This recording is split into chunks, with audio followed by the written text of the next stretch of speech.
हाँ जी प्यारे विद्यार्थियों, कैसे हो आप सब लोग। आप सभी लोगों का फिर से स्वागत है हमारे चैनल DCS फिजिक्स में।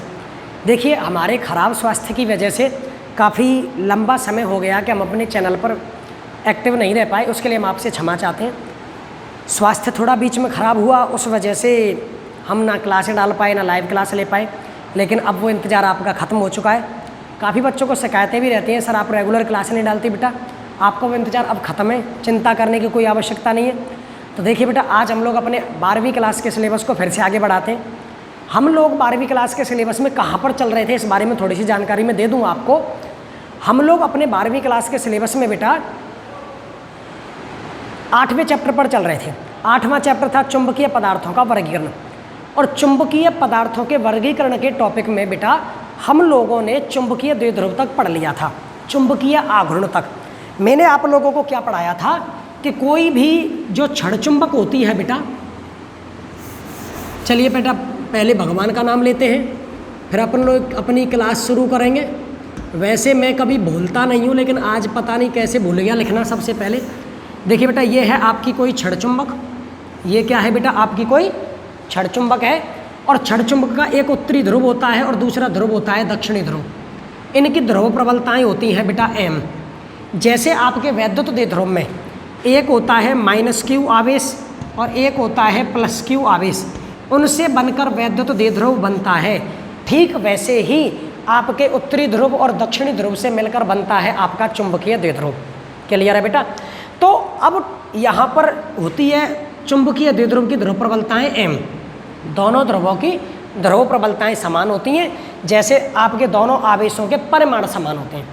आप लोगों को मैं 8वां चैप्टर सब पढ़ा रहा हूँ, तो समझ लीजिए कि आप लोग 8वां चैप्टर पढ़ते पढ़ते आप लोग बेटा आपके पहले चैप्टर का रिवीजन कर रहे हो। क्योंकि जो कुछ हम लोगों ने पहले चैप्टर यानी इलेक्ट्रोस्टैटिक्स में पढ़ा था, आपका वैद्युत द्विध्रुव, विद्युत क्षेत्र, वैद्युत द्विध्रुव के अक्ष पर निरक्ष पर विद्युत क्षेत्र की तीव्रता, ठीक वैसे ही सब कुछ इस चैप्टर में पढ़ने वाले हो। ठीक है, आप लोगों ने वहाँ पर विद्युत क्षेत्र पढ़ा, यहाँ पर चुंबकीय क्षेत्र पढ़ोगे। और वहाँ पर आप लोगों ने बेटा वैद्युत द्विध्रुव पढ़ा था, यहाँ पर चुंबकीय द्विध्रुव पढ़ रहे हो। वहाँ पर वैद्युत द्विध्रुव आघूर्ण पढ़ा था। क्या पढ़ा था? वैद्युत द्विध्रुव आघूर्ण। इस वैद्युत द्विध्रुव का आघूर्ण बेटा आप लोगों ने क्या पढ़ा था? P = 2AQ।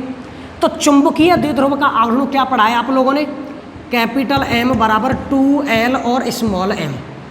यहाँ पर इन आवेशों के बीच की दूरी 2A हुआ करती थी, यहाँ पर है चुंबकीय ध्रुवों के बीच की दूरी 2L। समझ गए बेटा। अब फिर आप लोगों ने बेटा जैसे वैद्युत द्विध्रुव आघूर्ण पढ़ा, ठीक वैसे ही चुंबकीय द्विध्रुव आघूर्ण पढ़ रहे हो आप। फिर उसके बाद में बेटा आप लोग आगे बढ़ोगे, वहाँ पर आपने विद्युत क्षेत्र पढ़ा, यहाँ पर चुंबकीय क्षेत्र पढ़ोगे। वहाँ पर आप लोगों ने वैद्युत द्विध्रुव के अक्ष और निरक्ष पर विद्युत क्षेत्र पढ़ा था, यहाँ पर चुंबकीय द्विध्रुव के अक्ष और निरक्ष पर चुंबकीय क्षेत्र पढ़ोगे। बस उसी को हम लोग आगे बढ़ाने वाले हैं। लास्ट जो मेरा टॉपिक था वो था बेटा किसी कक्षीय इलेक्ट्रॉन का चुंबकीय आघूर्ण, जिसका फॉर्मूला आया था 1/2 EVR या फिर 1/2 E⍵R²। ये मेरा लास्ट टॉपिक था इस चैप्टर का। बस अब इसको आगे बढ़ाते। अब आप लोगों को आराम से रेगुलर क्लासें मिलेंगी बेटा। मैं आपको बता दूं, स्वास्थ्य ठीक हो गया है तो अब मैं आप लोगों को रेगुलर ऐसे क्लासें डालूंगा। आज आपके 12th की डली है, कल बेटा कंपटीशन की आएगी, फिर उससे अगले दिन फिर 12th की आएगी। ऐसे करके हम एक एक दिन कंपटीशन और 12th दोनों को लगातार कैरी ऑन करेंगे। ठीक है बेटा, चलिए करते हैं शुरू। तो तैयार हो जाइए, अपने दिमाग अपनी शारीरिक अवस्थाएं सारी सेट करके दिमाग को मानसिक रूप से पूरे तैयार हो जाइए कि हम लोगों को अब फिर से 12th क्लास के सिलेबस को आगे स्टडी करनी है, ढंग से पढ़ते हैं। तो चलिए बेटा, अब जो हम लोग पढ़ने वाले हैं ना बेटा, वो हमारा टॉपिक है चुंबकीय क्षेत्र। वो टॉपिक है आपका बेटा चुंबकीय क्षेत्र। और जैसे वहाँ पर विद्युत क्षेत्र हुआ करता था, यहाँ पर है बेटा चुंबकीय क्षेत्र। वहाँ पर आप लोगों ने विद्युत क्षेत्र की तीव्रता पढ़ी थी, तो यहाँ पर किसकी होगी बेटा? आपके चुंबकीय क्षेत्र की तीव्रता। क्या होती है बेटा चुंबकीय क्षेत्र की तीव्रता? चुंबकीय क्षेत्र की तीव्रता होती है बेटा कि जब आप लोग किसी भी चुंबकीय ध्रुव के पास में अन्य चुंबकीय ध्रुव लेकर आओगे, जब आप किसी भी चुंबकीय ध्रुव के पास में अन्य चुंबकीय ध्रुव लेकर आओगे, तो दोनों ध्रुवों के बीच में या तो आकर्षण का बल लगेगा या फिर प्रतिकर्षण का बल लगेगा। अगर ध्रुव सजातीय हैं तो प्रतिकर्षित होंगे, अगर ध्रुव विजातीय है तो आकर्षित होंगे।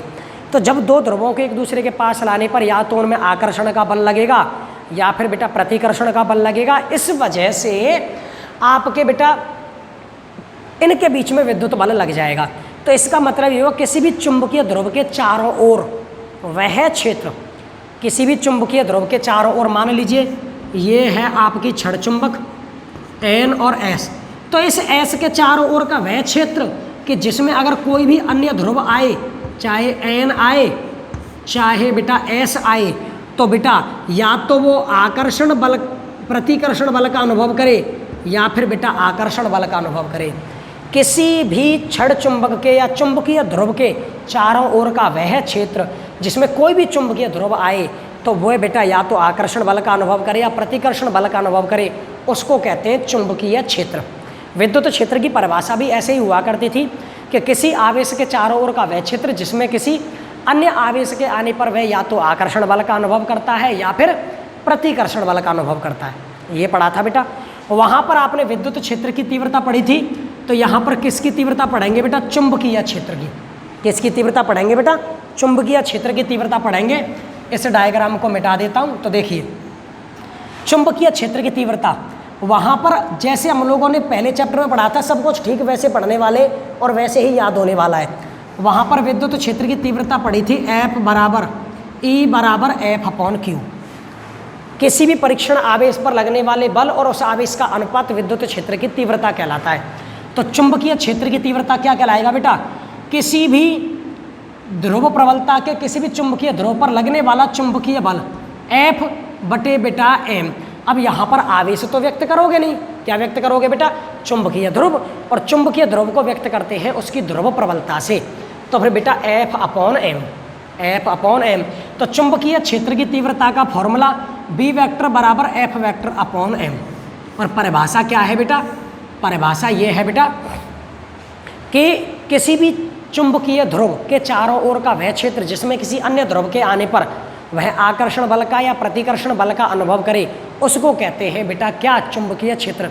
और उस चुंबकीय क्षेत्र की तीव्रता निकालनी है तो फिर बेटा उस लाए गए चुंबकीय ध्रुव के द्वारा अनुभव किए गए चुंबकीय बल और उसकी ध्रुव प्रबलता का अनुपात। तो अगर मैं इसका बेटा मात्रक निकालता हूँ, क्या निकालता हूँ? मात्रक। बीच में एक बात बता दूँ, जो बच्चे आउट ऑफ भरतपुर हैं, जो भरतपुर से बाहर के हैं और मेरे चैनल से पढ़ रहे हैं, वो अपने फ़ोन में टेलीग्राम ऐप डाउनलोड करके उसमें एक ग्रुप सर्च करेंगे, फिजिक्स DCS एट ऑफिशियल। उसमें एक ग्रुप सर्च करोगे फिजिक्स DCS एट ऑफिशियल, या फिर मेरा जो पर्सनल नंबर है मुझे वहाँ पर मैसेज करोगे, ठीक है?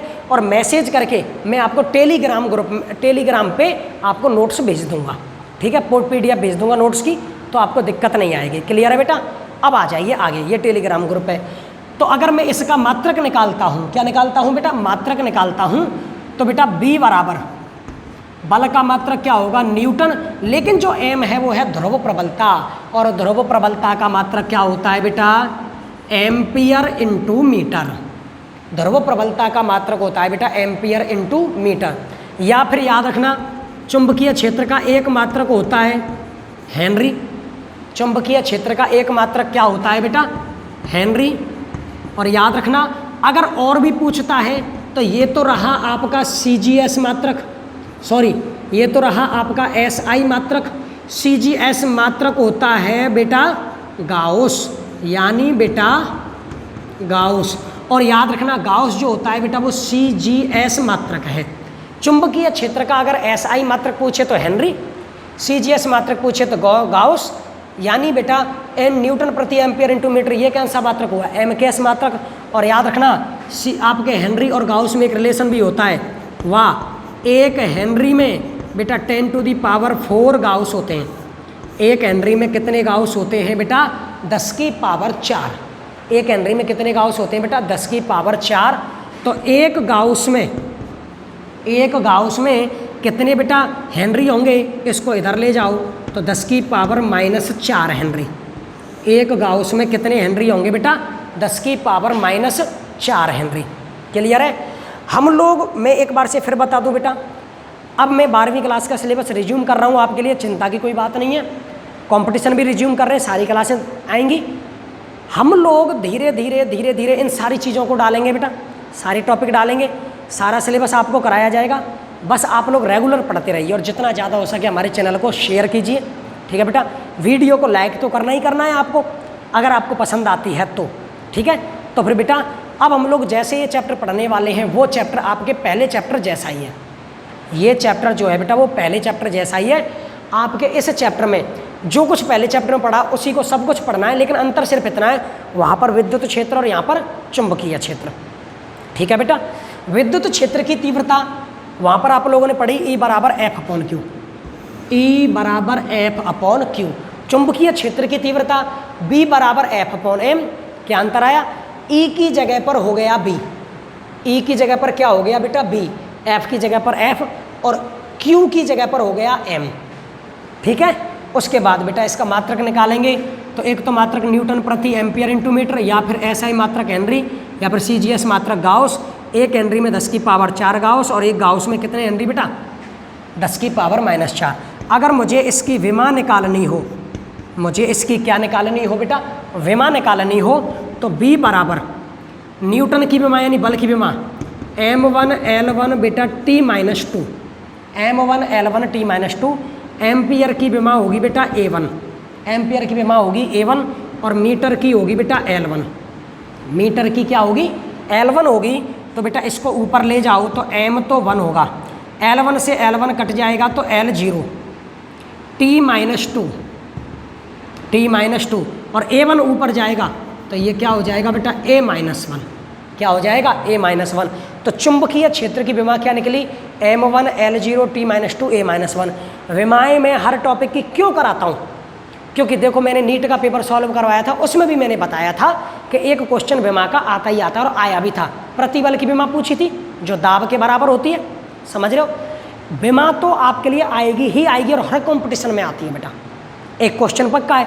तो हर भौतिक राशि की विमा हमें याद तो कर नहीं सकते और विमा का क्वेश्चन हमें करना है, तो फिर हम लोग क्या करेंगे बेटा? उस क्वेश्चन के लिए विमा निकालना सीख जाएंगे, उस क्वेश्चन के लिए विमा को निकालना सीख जाएंगे। तो निकालना सीखेंगे बेटा, जो कुछ भी भौतिक राशियाँ सबके मान रखो और विमान निकालो। क्लियर बेटा? ये यहाँ तक हुआ। नोट्स आपको मिल जाएंगे बेटा। अगर टेलीग्राम ग्रुप पर आप लोग नहीं जुड़ पाए मुझसे, तो मैं आपके वीडियो के डिस्क्रिप्शन में, वीडियो के डिस्क्रिप्शन में मैं आप लोगों को बेटा इस अपने नोट्सों की लिंक भेज दूंगा, वहाँ से आप इनको डाउनलोड कर सकते हो। तो चलिए बेटा अब आगे बढ़ते हैं, सुन लीजिए। इस चुंबकीय क्षेत्र के बाद अब चुंबकीय क्षेत्र ज्ञात करोगे आप दो स्थितियों पर।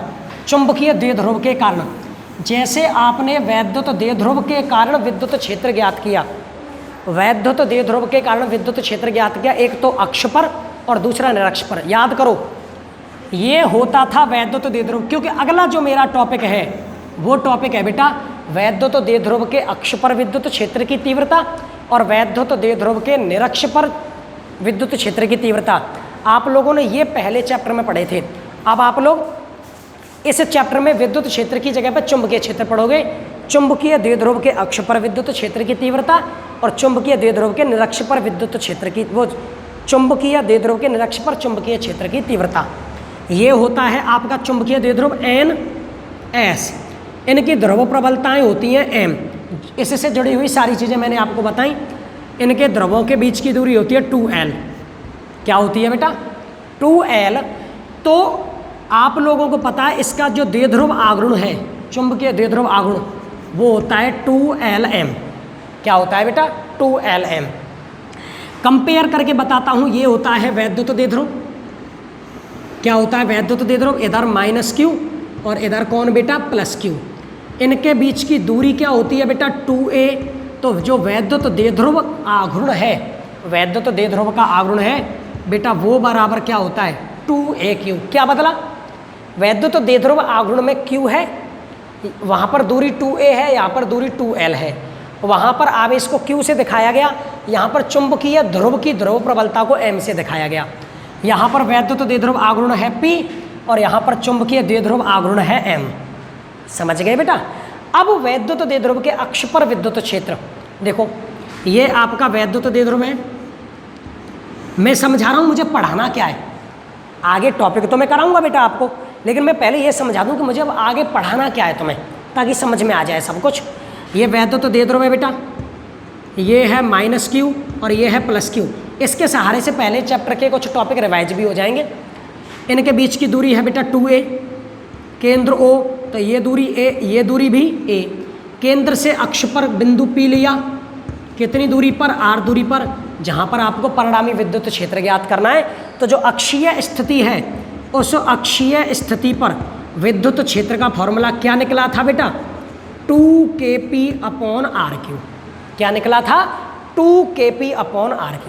ठीक ऐसे ही हम लोगों को चुंबकीय द्विध्रुव के लिए करना है। ये चुंबकीय द्विध्रुव है, इधर ध्रुव होगा S, इधर ध्रुव होगा N। इनके बीच की दूरी होती है 2l, केंद्र O है तो ये दूरी l और ये दूरी भी l। इसके केंद्र से कितनी दूरी पर, r दूरी पर कोई बिंदु P है, इसके केंद्र से r दूरी पर कोई बिंदु P है, जहाँ पर तुम्हें क्या ज्ञात करना है, परिणामी चुंबकीय क्षेत्र, परिणामी चुंबकीय क्षेत्र। और बेटा यहाँ पर जो परिणामी चुंबकीय क्षेत्र निकल कर आएगा, यहाँ पर फॉर्मूला था 2kp/RQ, यहाँ पर फॉर्मूला था 2kp/RQ। तो यहाँ पर क्या होगा बेटा, 2k, यहाँ पर वैद्युत द्विध्रुव आघूर्ण होता है P, यहाँ पर होगा M, यहाँ पर क्या होगा M/RQ। यहाँ पर k का मान, वैद्युत द्विध्रुव या विद्युत क्षेत्र के लिए k का मान होता है 1/4πε0।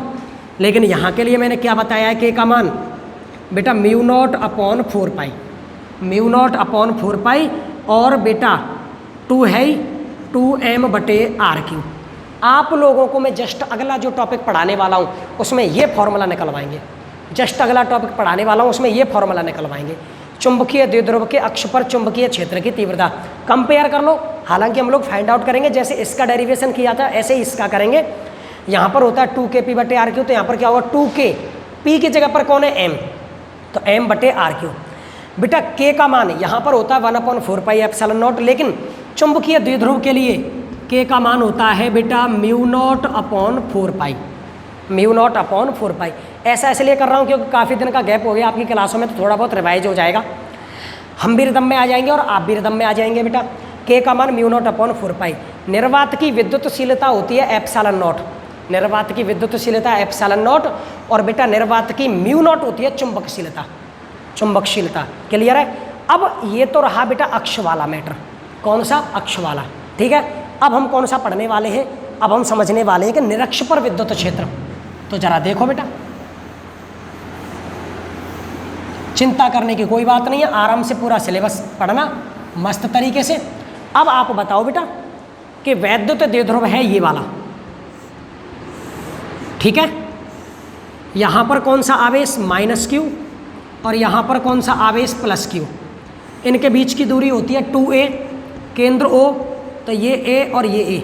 निरक्ष पर बिंदु P ले लिया, निरक्ष पर बिंदु P ले लिया, तो निरक्ष पर बेटा द्विध्रुव की लंबाई के लंबवत, ठीक है। ऐसे ही कंपेयर करो चुंबकीय द्विध्रुव, क्यों, क्योंकि सब कुछ एक जैसा है, सब कुछ एक जैसा है।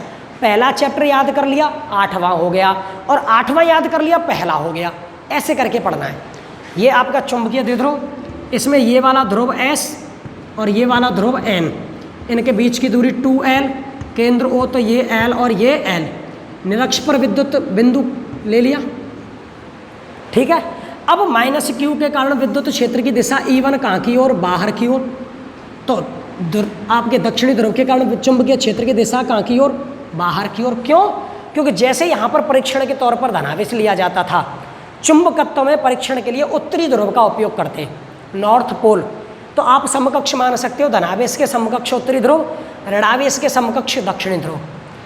तो +q आवेश के कारण विद्युत क्षेत्र की दिशा कहाँ की ओर बेटा, अंदर की ओर। अच्छी तरह समझाए थे, टॉपिक कराए थे कि इनकी दिशाएं कैसे होती हैं। ऐसे ही इसकी दिशा भी बेटा उत्तरी ध्रुव के कारण चुंबकीय क्षेत्र की दिशा अंदर की ओर। अब ये दिशाएं ना तो समान थी ना विपरीत थी, तो मैंने इनके घटक किए थे बेटा, आपको याद हो मैंने घटक किए थे। ये थीटा कोण है तो ये भी क्या होगा बेटा, थीटा कोण होगा। तो ये घटक होगा E1 cos थीटा, और ये क्या होगा बेटा E1 साइन थीटा। ठीक वैसे ही इसके भी घटक करने पड़ेंगे। ये थीटा कोण है तो फिर बेटा ये भी क्या होगा, थीटा कोण होगा। ये घटक क्या हो जाएगा बेटा, थीटा वाला घटक b1 cos थीटा, और ये क्या होगा बेटा, b1 sin थीटा। क्लियर। ये थीटा कोण है तो एक अंतर कोण की परिभाषा से ये भी क्या होगा, थीटा। क्यों किया, क्योंकि मुझे E2 के घटक करने, तो E2 का एक घटक ये आएगा और एक घटक ये आएगा। थीटा वाला घटक बोलिए क्या होगा, E2 cos थीटा।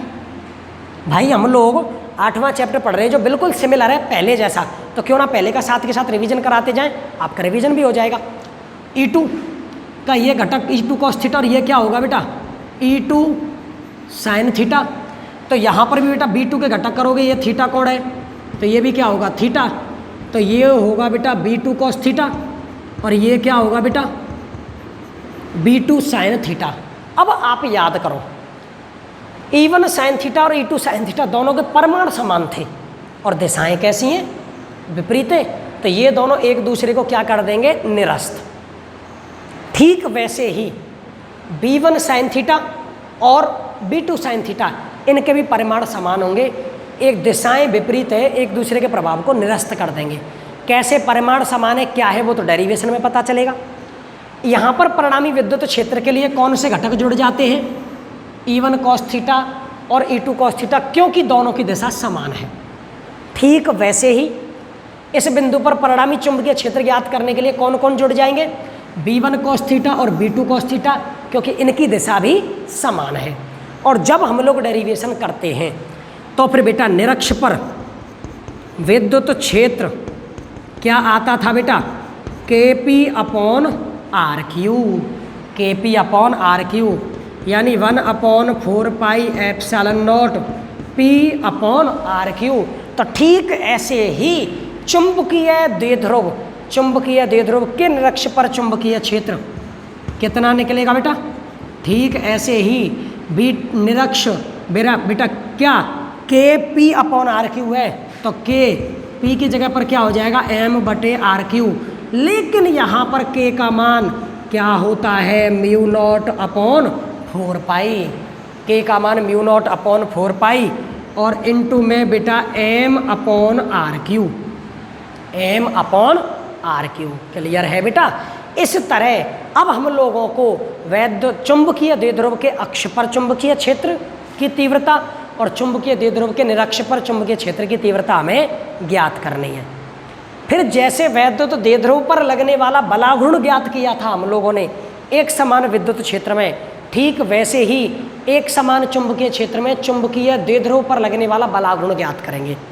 यानी हमारी जो अगली 2 क्लासें होंगी वो पहले चैप्टर का रिवीजन में चलेंगी। हम लोग 8वें चैप्टर के टॉपिक पढ़ेंगे, पहले चैप्टर का रिवीजन होगा, तो तैयार हो जाइए। अगर आपको पहला चैप्टर याद नहीं है तो मैं इसको इस क्लास में याद करवाऊंगा। क्यों, क्योंकि दोनों के दोनों सिमिलर चलने, पढ़ाऊंगा इसको, साथ में इसको भी लेके चलूँगा।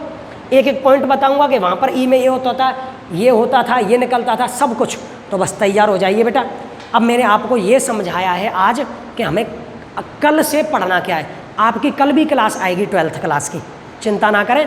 कंपटीशन हम लोग परसों से शुरू कर देंगे, भले ही कल आपकी क्लास आएगी। तो आप लोग बेटा तैयार हो जाइए मानसिक तौर पर। पहले चैप्टर का रिवीजन करके, सभी चैप्टर्स का रिवीजन आप लोगों ने अच्छी तरह से कर ही लिया होगा।